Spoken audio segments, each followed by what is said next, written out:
وہ آپ کو ڈرائیں گے، دھمکائیں گے، آپ کے پاس آئیں گے، آپ کو کہیں گے کہ رک جا، باز آ جا، مت جا تو، وہ آپ کو حر بننے سے روکیں گے، لیکن آپ نہیں، آپ کو مہلت ہے امام حسین کی۔ یہیں پر میں اپنے اہل سنت علماء کو میں ہاتھ جوڑ کر پیغام دینا چاہتا ہوں۔ کچھ لوگ یہ کہیں گے کہ بھائی ایک ایسی رسم ہے کہ پیدل جانا، اس میں کیا ہے، کیوں واک کر رہے ہیں، کیوں سفر کر رہے ہیں، فلسطین پہ شکوہ کر لو، کشمیر پہ کر لو، اور دنیا بھر کے اندر ہم ڈنڈورا پیٹتے رہیں۔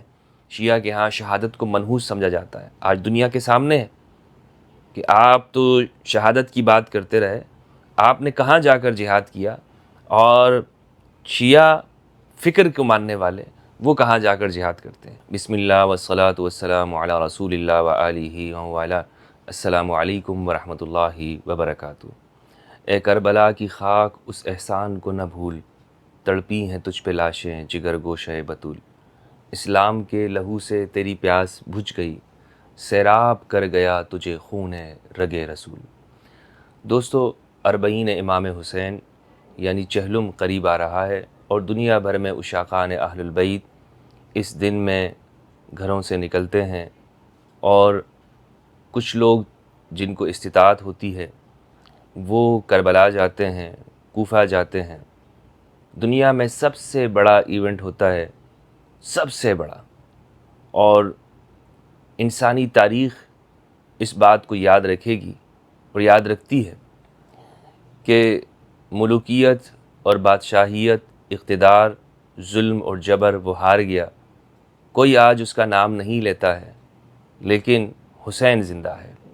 امام حسین علیہ السلام آج کروڑوں لوگوں کے دلوں میں بلا رنگ، نسل اور مذہب کے وہ زندہ ہے، ان کی قربانی زندہ ہے۔ لوگ چہلم میں ہوں یا 10 محرم کو، وہ ان دنوں کو اس لیے یاد رکھتے ہیں کہ وہ یہ عہد کرتے ہیں کہ ہم حق کے ساتھ ہیں، باطل کے خلاف ہیں، ہم مظلوم کے ساتھ ہیں اور ہم ظالم کے خلاف ہیں۔ مظلوم، اس کا مذہب، مسلک، فرقہ، عقیدہ، قوم، قبیلہ کچھ بھی ہو، وہ مظلوم ہے، اور ظالم خواہ وہ مسلمان ہی کیوں نہ ہو، ہم اس کے خلاف ہوں گے۔ کربلا انسانیت کو یہ درس اور یہ سبق دیتی ہے کہ یہ بلا رنگ، نسل، مذہب، حق کے لیے کھڑے ہونے کی بات ہے۔ آپ یہ دیکھیں کہ اس میں امام عالی مقام کے جو مد مقابل تھے، جو سامنے تھے، وہ اپنے آپ کو مسلمان کہتے تھے، کلمہ پڑھتے تھے، وہ بھی یہی کہتے تھے کہ ہم حسین کے نانا پر ایمان رکھتے ہیں، ہم اسی کتاب کو مانتے ہیں کہ جو حسین علیہ السلام کے نانا پر نازل ہوئی ہے، محمد صلی اللہ علیہ وآلہ وسلم پر۔ لیکن انہوں نے تعویل میں غلطی کی، انہوں نے اپنے ذہن اور عقل کو استعمال کرتے ہوئے اہل البیت کو چھوڑ کر خود سے اس قرآن سمجھنے کی کوشش کی اور تعویل کی، اور وہ فساد کی طرف چلے گئے کیونکہ انہوں نے اہل البیت کو چھوڑ دیا تھا۔ تو دوستو، اربعین یہ ایک ایسا ایونٹ ہے کہ اس میں آپ دیکھیں گے کہ لوگ مشی کرتے ہیں، پیدل چلتے ہیں، کوفہ سے کربلا کی طرف اس رستے میں لوگ پیدل جا رہے ہوتے ہیں۔ اب کچھ لوگ یہ کہیں گے کہ بھائی ایک ایسی رسم ہے کہ پیدل جانا، اس میں کیا ہے، کیوں واک کر رہے ہیں، کیوں سفر کر رہے ہیں۔ تو در حقیقت یہ مظاہر اور علامات ہیں کہ جس میں ایک پوری پریکٹس ہو رہی ہے، ایک مکمل طور پر آپ کو یہ نظر آ رہا ہے کہ بلا رنگ، نسل، مذہب اور عقیدے کے لوگ چلے جا رہے ہیں، اور جو اس میں تھکاوٹ ہوتی ہے، موسم کی جو سختی ہوتی ہے، اس کو برداشت کرتے ہیں اپنے نفس کے اوپر، اور بغیر کسی سے گلہ شکوہ کیے، کسی سے وسائل کی کمی کا رونا روئے بغیر وہ چلے جا رہے ہیں۔ اور دوسری جانب ایسے لوگ بھی ہیں کہ جو رستوں پہ کھڑے ہو کر وہاں پر ان کے لیے پانی پلانے کا انتظام کرتے ہیں۔ اس میں آپ دیکھیں گے کہ بوڑھے آپ کو نظر آئیں گے، عراقی آپ کو دکھائی دیں گے، دنیا کی دیگر اقوام وہ وہاں پر ایک موقف لگا کر لوگوں کو پانی پلاتے ہیں، کھانا کھلاتے ہیں، ان کی خدمت کرتے ہیں۔ اس میں آپ کو پاکستان کے لوگ نظر آئیں گے، ہندوستان کے نظر آئیں گے، شمال افریقہ کے نظر آئیں گے، تنزانیہ کے، یورپ کے ممالک کے، حتیٰ کہ غیر مسلم بھی آپ کو دکھائی دیں گے، مسیحی اور دوسرے مذہب کے لوگ، کہ جو وہاں پہ موقف لگا کر زائرین کے اور جو لوگ ان رستوں پہ جا رہے ہیں ان کی خدمت کرتے ہیں۔ یہ پیغام دیتا ہے، یہ ایک ایونٹ، اس میں آپ، یہ انسانیت کا ایونٹ ہے۔ اسی لیے اس سے ہمیں سیکھنا چاہیے، اور ہمارے جو مسلم زعماء، لیڈران، مذہبی، سیاسی طور پر ہمیشہ اس بات کا گلہ کرتے ہیں، امت متحد نہیں ہے، امت ایک نہیں ہے، امت کی وحدت ہونی چاہیے۔ تو میں یہ سمجھتا ہوں کہ یہ جو شکوے ہم کرتے ہیں، جب اربعین آتا ہے تو یہ سارے شکووں کو ختم کرنے کا اور ایک اپرچونٹی کا، یہ ہمارے لیے ایک موقع ہے کہ ہم جو وحدت کے نعرے لگاتے ہیں یہ عملی طور پر وحدت ہو رہی ہے۔ اور یہ صرف عراق کی بات نہیں، آپ دنیا بھر کے اندر، خواہ پاکستان میں ہو، کسی دنیا کے کسی بھی ملک میں ہو، میں یہ گزارش کرنا چاہتا ہوں، خاص طور پر اول تو میں تمام مذاہب کے لوگوں سے بات کرنا چاہتا ہوں کہ قرآن مجید نے تمام مذاہب کو، تمام انسانیت کو خطاب کیا ہے، تم میں کوئی فرق نہیں ہے۔ یا ایھا الناس انا خلقناکم من ذکر و انثی وجعلناکم شعوبا وقبائل لتعارفوا ان اکرمکم عند اللہ اتقاکم۔ اے انسانوں، ہم نے تمہیں، اے لوگو، سب انسانیت سے قرآن بات کر رہا ہے، خلقناکم من ذکر و انثی، ہم نے تمہیں مذکر اور مؤنث سے پیدا کیا، تم میں کوئی فرق نہیں ہے۔ تم میں ہم نے صرف یہ فرق ڈالا ہے کہ تمہیں مختلف قوموں اور قبیلوں میں بانٹ دیا ہے، لیکن یہ اس لیے نہیں ہے کہ تم ایک دوسرے پر فخر کرو، بلکہ یہ تمہارے انٹروڈکشن اور تعارف اور پہچان کے لیے ہے۔ تم انسانوں میں بھلا وہی ہے کہ جو اللہ کے ہاں سب سے زیادہ تقوی رکھنے والا ہے، تم سب انسانوں میں۔ تو یہ انسانیت کا جو معیار ہے پروردگار کے ہاں، اسلام کے ہاں، وہ تقوی ہے، خدا خوفی ہے، انسانیت کی خدمت کرنا ہے۔ تو اس لیے تمام مذاہب کے لوگوں کو میں یہ پیغام دیتا چلوں کہ یہ موقع ہم سب کو ایک کرتا ہے، پوری انسانیت کو جمع کرتا ہے۔ اسی طرح پھر بالخصوص جو مسلم فرقے ہیں، مسلم جماعتیں ہیں، ہم گروہوں میں بٹ گئے ہیں، آج ہم الگ ہو گئے، اور ہمارے اس الگ ہونے کا فائدہ ان لوگوں نے اٹھایا کہ جو انسانیت کے دشمن ہیں، جو انسانیت پہ ظلم کر رہے ہیں، وہ طبقات کے جو انسانوں کو غلام بنانے کی سوچ رکھتے ہیں، ان کا معاشی طور پر استحصال کرتے ہیں۔ تو آج آپ دیکھیں کہ جب ہم لوگ بٹ گئے، مسلمان بٹ گئے، تو مسلمان جب فرقوں میں ہو گئے، ہم نے اپنی مسجدیں تقسیم کر دی، اپنے آپ کو بانٹ دیا ہے، گروہوں میں بٹ گئے۔ ہمیں تو صرف اسلام کے نام نے زندہ رکھا ہوا ہے، اسلام کا معجزہ ہے یہ کہ ہم دنیا میں بچے ہوئے ہیں، وگرنہ تو ہاتھ کاٹے جا رہے ہیں، بازو کاٹے جا رہے ہیں، مسلمانوں کو گروہوں میں، فرقوں میں ہم تقسیم ہو چکے ہیں۔ تو اس سب کا حل کیا ہے؟ کیسے ہم ایک ہوں گے؟ ہمیں یہ نظر آتا ہے کہ ہم لوگ بڑے بڑے ہوٹلز کے اندر کانفرنسز کرتے ہیں، اجتماعات کرتے ہیں، ہم صحابہ کا نام لیتے ہیں، ہم رسول کا نام لیتے ہیں، ہم ناموس رسالت کی بات کرتے ہیں۔ بہت اچھی بات ہے ناموس رسالت کی بات کرنا، رسول اللہ کی شان کی بات کرنا، ہم اہل البیت کی بات کرتے ہیں، لیکن کیا ہم قریب ہیں؟ کیا ہم ایک دوسرے کے قریب ہو رہے ہیں؟ کیا ہم ان سب کانفرنسز سے ہمیں کچھ فائدہ حاصل ہو رہا ہے؟ یعنی آپ یہ دیکھیں کہ نشستن برخاستن، بات کرنا، اٹھنا بیٹھنا، اور احیاء اسلام کے نام پر بپا کی ہوئی تحریکات پوری مسلم دنیا کے اندر آپ کو نظر آئیں گی کہ ہم نے مسلم برادرہڈ، اخوان المسلمین اور اسلام کی جماعتوں کے نام پر ہم نے جماعتیں اور تنظیمیں بنائی ہیں۔ کیا ان سب کا رزلٹ کیوں نہیں آ رہا؟ یہ سب ایک نتیجہ خیز کیوں نہیں ہے؟ یہ سارا عمل اور یہ ساری کارروائی، اس کا فائدہ کیوں نہیں ہو رہا؟ یہ سوال آج ایک مسلم نوجوان کو جھنجھوڑ دیتا ہے۔ مسلم سوسائٹی کے اندر رہنے والا باشعور طبقہ وہ یہ سوچنے پہ مجبور ہے کہ آخر ایسی کیا کمی اور کوتاہی ہے، آخر ایسی کیا وجہ ہے کہ ہمارے ہاں بڑے بڑے لیڈر اور زعماء پیدا ہوئے، لیکن اور انہوں نے بڑی بڑی تحریکات پیدا کی، تبلیغ کے نام پر ہوں، جہاد کے نام پر ہوں، اور سوشل ورک کے نام پر ہوں، یونٹی کے نام پر ہوں، مگر کہیں پر اتحاد نظر نہیں آتا۔ قرآن مجید کی آیتیں پڑھتے ہم، وَاعْتَصِمُوا بِحَبْلِ اللَّهِ جَمِيعًا وَلَا تَفَرَّقُوا، قرآن میں کوئی سنی شیعہ نہیں ہے، سب مسلمان ہیں۔ لیکن بات کیا ہے؟ مسلمان کدھر ہیں؟ مسلمان کیوں نظر نہیں آتے؟ وحدت کیوں نہیں ہے؟ ان سب سوالوں کا جواب میں یہ سمجھتا ہوں کہ ہمیں اربعین میں مل سکتا ہے۔ ان سب سوالوں کا جواب ہمیں سید الشہداء کی قربانی میں نظر آتا ہے۔ ان سب سوالوں کا جواب ہمیں حجۃ الوداع میں اور غدیر خم میں نظر آتا ہے۔ میں آج کوئی فرقے کی بات نہیں کروں گا، کوئی گروہیت کی بات نہیں کروں گا، میں آپ کے سامنے کوئی مذہبی فکر کی بھی بات نہیں کرنا چاہتا۔ آج میں آپ کے سامنے اربعین کی بات کرنا چاہتا ہوں کہ جو انسانیت کی فکر ہے، اور ایسے میں جہاں تمام انسانیت کو پیغام دے رہا ہوں، وہیں پر میں اپنے اہل سنت علماء کو میں ہاتھ جوڑ کر پیغام دینا چاہتا ہوں، اپنے تمام اکابر کو، اہل سنت والجماعت سے، اس کے جتنے بھی فرقے ہیں، دیوبندی، بریلوی، اہل حدیث، سلفی، صوفی، اور جو بھی ہم تقسیم ہو چکے ہیں، جتنے بھی ہیں، کسی بھی عنوان سے، کسی بھی نام سے موجود ہو، خواہ پاکستان میں ہو یا دنیا بھر میں، تو پاکستان میں جو فرقے ہیں، دیوبندی، بریلوی، اہل حدیث، صوفی، سلفی، ان سب سے میری یہ گزارش ہے، علماء کرام سے، اکابرین سے، فقہاء سے، مدارس کے محتممین سے، مساجد کے ائمہ اور خطباء سے، کہ آئیے، میں آپ کو اس بات کی دعوت دینا چاہتا ہوں کہ ہم جو یہ گلہ شکوہ کرتے ہیں، اگر ہم ان شکووں کے اندر ہم مخلص ہیں اور ہم دل سے ہی یہ چاہتے ہیں کہ مسلمان متحد ہوں،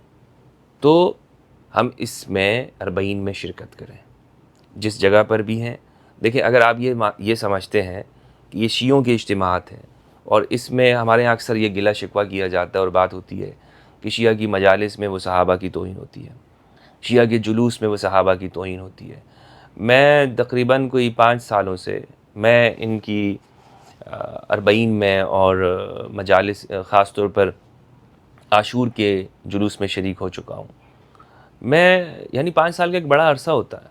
میں آپ کو حقیقت کے ساتھ بتاؤں کہ جہاں پر اختلافات موجود ہے، ایسا نہیں ہے کہ سنی شیعہ میں کوئی صحابہ کا اختلاف موجود نہیں ہے، یا شیعہ میں ایسے طبقات موجود نہیں ہیں کہ جس پر آپ یہ کہیں کہ رفس کی بات آتی ہو، موجود ہیں، لیکن ان مجالس یا جلوس یا ان چیزوں کے حوالے سے ہمیں زیادہ طور پر پروپیگنڈا کیا گیا ہے، ہمیں یہ بتایا گیا ہے کہ یہاں پر توہین ہوتی ہے۔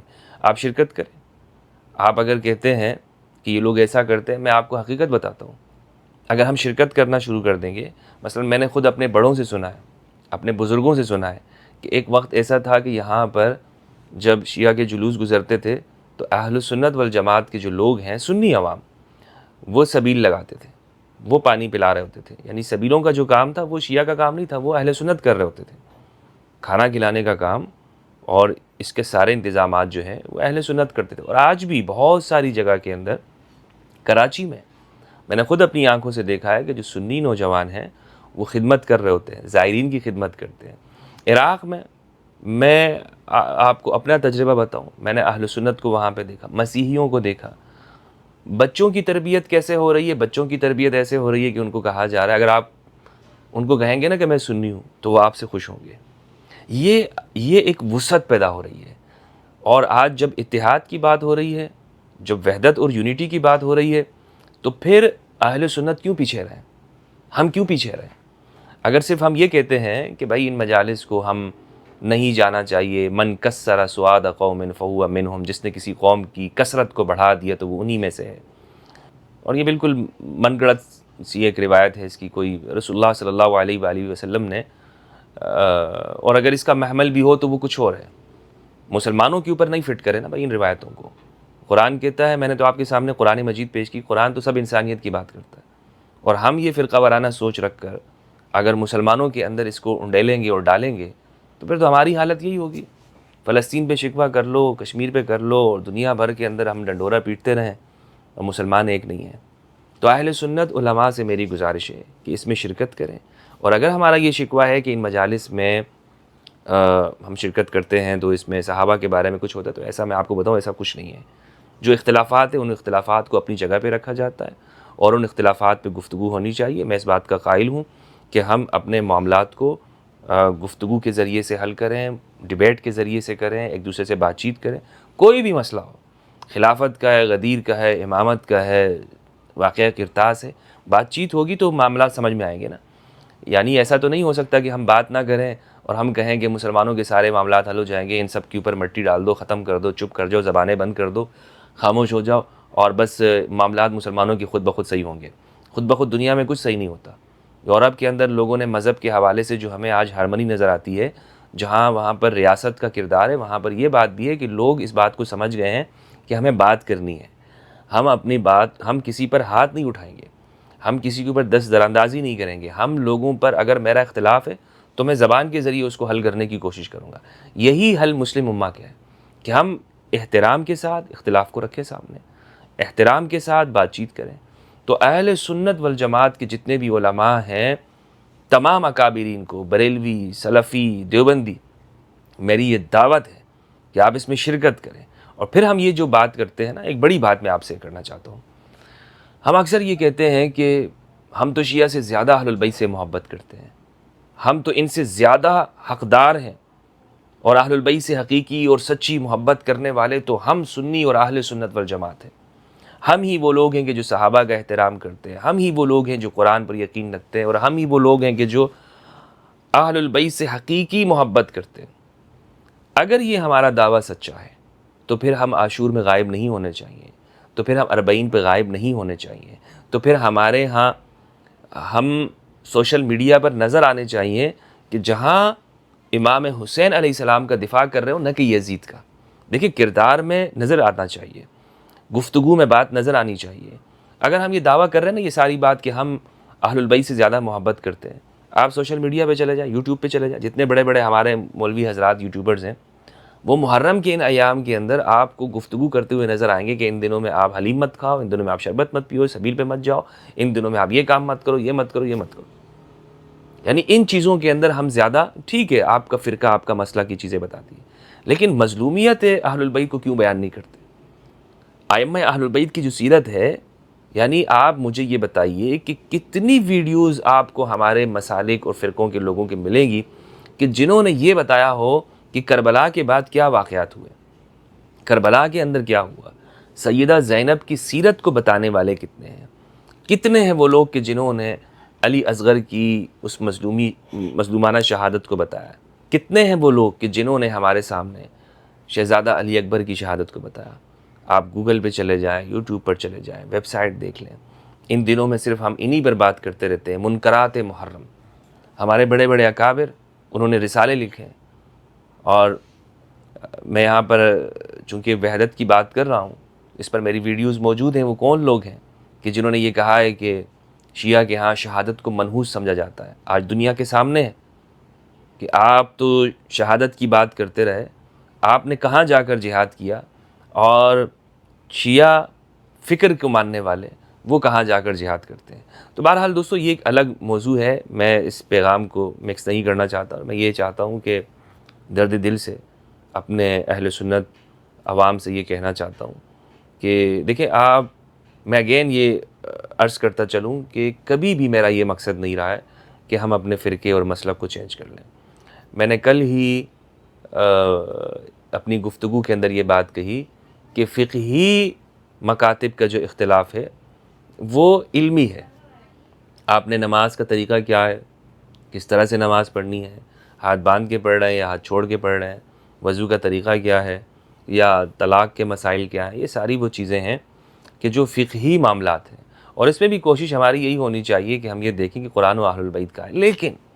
لیکن معاملہ یہ ہے کہ یہ فقہی اختلافات زیادہ سے زیادہ میرے اجتہاد سے تعلق رکھتے ہیں، زیادہ سے زیادہ میری عقل سے تعلق رکھتے ہیں، میرے ایمان سے جو چیز تعلق رکھتی ہے، میرے باطن سے جو چیز تعلق رکھتی ہے، میرے دل سے اور میرے ضمیر سے، میری انسانیت سے جو چیز تعلق رکھتی ہے، وہ یہ نہیں ہے کہ میں نماز کس طریقے سے پڑھ رہا ہوں، وہ یہ ہے کہ میں آل محمد کے ساتھ ہوں، ان کی صف میں ہوں، یا آل محمد کی دشمنوں کی صف میں ہوں۔ یہ وہ اصل بات ہے کہ اگر ہم اس چیز کو سمجھ لیتے ہیں، کربلا کے بعد یہ تقسیم ہو گئی، کربلا کے بعد یہی تقسیم ہے کہ جس پر فیصلہ ہونا ہے، جس پر ہمیں دیکھا جائے گا۔ آج اگر ایک شخص وہ اپنی زندگی کا مقصد یہ بنا لیتا ہے کہ میں نے تو یزید کا دفاع کرنا ہے، میں نے تو ظالم حکمرانوں کا دفاع کرنا ہے، میں نے تو مروان اور مروانیت کا دفاع کرنا ہے، تو ایک تو اس کی زندگی ہے، اور ایک اس شخص کی زندگی ہے کہ جو صراط مستقیم پر اپنے آپ کو شرح صدر کے ساتھ کھڑا ہوا پاتا ہے، اور وہ یہ کہتا ہے کہ میں نے کربلا کو سمجھنا ہے، میں نے اہل البیت کا دفاع کرنا ہے۔ دونوں کی زندگی میں فرق ہے۔ اگر آپ اپنی زندگی میں اطمینان چاہتے ہیں، سکون چاہتے ہیں، خلوص چاہتے ہیں، اور میں آپ کو، چونکہ میری تو کوئی ضمانت نہیں ہے، یہ رسول اللہ کی ضمانت ہے، آپ کی زندگی میں ہدایت اگر آئے گی تو آپ اہل البیت کا دفاع شروع کرتے ہیں۔ اہل سنت والجماعت سنی وہ ہے کہ جو رسول کی سنت پر ہو، جماعت وہ ہے کہ جو علی کی جماعت ہو. یہی ہمارے اکابر نے بتایا ہے، یہی ہمارے اہل سنت کا موٹو رہا ہے، ان کا مشن رہا ہے کہ ہمیشہ اہل البیت کے ساتھ رہیں. اسی لیے آج ہماری ضرورت اس بات کی ہے کہ مسلمانوں میں وحدت کے لیے، مسلمانوں میں یونٹی کے لیے ہمیں اس دن کو یہ نہیں سمجھنا چاہیے کہ یہ شیعہ کا ہے. یہ سوچ ہمیں اپنے ذہنوں سے نکالنی ہے، اور جتنا عرصہ اس پر کوشش ہوئی ہے یہ سوچ ڈیولپ کرنے میں، یہ سوچ مسلمانوں میں ڈالنے میں، اس سوچ کو پیدا کرنے میں آج بھی ہو رہی ہے. کوششیں کیے جا رہے ہیں، شیطان کے چیلے لگے ہوئے ہیں اور اس کے وہ کھلے گھوم رہے ہیں. وہ ہمیشہ گھومتے رہیں گے، ان کو قیامت تک مہلت ہے. وہ کرتے رہیں گے وہ کام. وہ آپ کو ڈرائیں گے، دھمکائیں گے، آپ کے پاس آئیں گے، آپ کو کہیں گے کہ رک جا، باز آ جا، مت جا تو. وہ آپ کو حر بننے سے روکیں گے، لیکن آپ نہیں. آپ کو مہلت ہے امام حسین کی. یہ میں اپنے سارے سنی نوجوانوں سے کہہ رہا ہوں، علماء سے کہہ رہا ہوں خاص طور پر. امام حسین کی مہلت ہے ایک رات کی. حر بننا ہے یا عمر بن سعد بننا ہے، کس لشکر میں جانا ہے آپ نے، یہ ہم نے طے کرنا ہے. تو اگر ہم حر بننا چاہتے ہیں اور حر بن کر ہم یہ اعزاز حاصل کرنا چاہتے ہیں کہ اہل البیت بھی پھر ہم پہ سلام کہیں، اللہ اکبر، السلام علیکہ یا حر ابن یزید الریاحی. یہ امام حسین علیہ السلام نے حر کو جو خطاب دیا، حر انت حر کما سمت کا امک، تو حر ہے جیسے تیری ماں نے تیرا نام رکھا. جیسے تو واقعاً حر ہے. تو انت حر فی الدنیا والآخرہ، دنیا اور آخرت میں تو حر ہے، آزاد ہے. کتنے ہی حر کھڑے ہوں گے اس قافلے میں شامل ہونے کے لیے. تو بالکل مت گھبرائیے اور اس میں شرکت کیجیے، اور تاکہ دنیا کو یہ پیغام جائے کہ ہم مسلمان ایک ہیں. صرف زبان سے ہم نہیں کہتے کہ اہل البیت ہمارے ہیں، بلکہ عمل اور کردار بھی ہمارا یہی بتاتا ہے. میرے اس پیغام کو ہر سنی نوجوان تک پہنچائیں، ہر اس شخص تک پہنچائیں جو راہ ہدایت کا متلاشی ہے، جو مسلمانوں کو ایک جگہ دیکھنا چاہتا ہے، جو یہ چاہتا ہے کہ مسلمان دنیا بھر کے اندر جہاں بھی رہیں محبت، امن، پیس، شانتی اور ایک بھائی بن کے رہیں. ان تک پیغام پہنچائیے آپ. یہ ویڈیو ہر شخص، ہر سنی نوجوان کے موبائل تک پہنچنی چاہیے، ہر سنی آئی ڈی تک پہنچنی چاہیے. یہ ویڈیو ہر سوشل میڈیا سنی نوجوان کے پاس ہو کہ میں بطور ایک سنی صرف نہیں، چونکہ میں سنی ہوں، لیکن میں بطور ایک انسان ہونے کے یہ پیغام دینا چاہتا ہوں. اربعین یہ نہ سنی کا نہ شیعہ کا، یہ کل انسانیت کا ہے. یہ انسانیت کو جمع کرتا ہے، اور اس میں ہمیں یہ پیغام ملتا ہے کہ آج ہم نے یہ فیصلہ کرنا ہے کہ ہم حق کے ساتھ ہیں یا باطل کے ساتھ، ہم حسین کی صف میں ہیں یا یزید کی صف میں ہیں. السلام علیکم ورحمۃ اللہ وبرکاتہ. اللہم صلی علی محمد و آل محمد وبارک وسلم علیہ.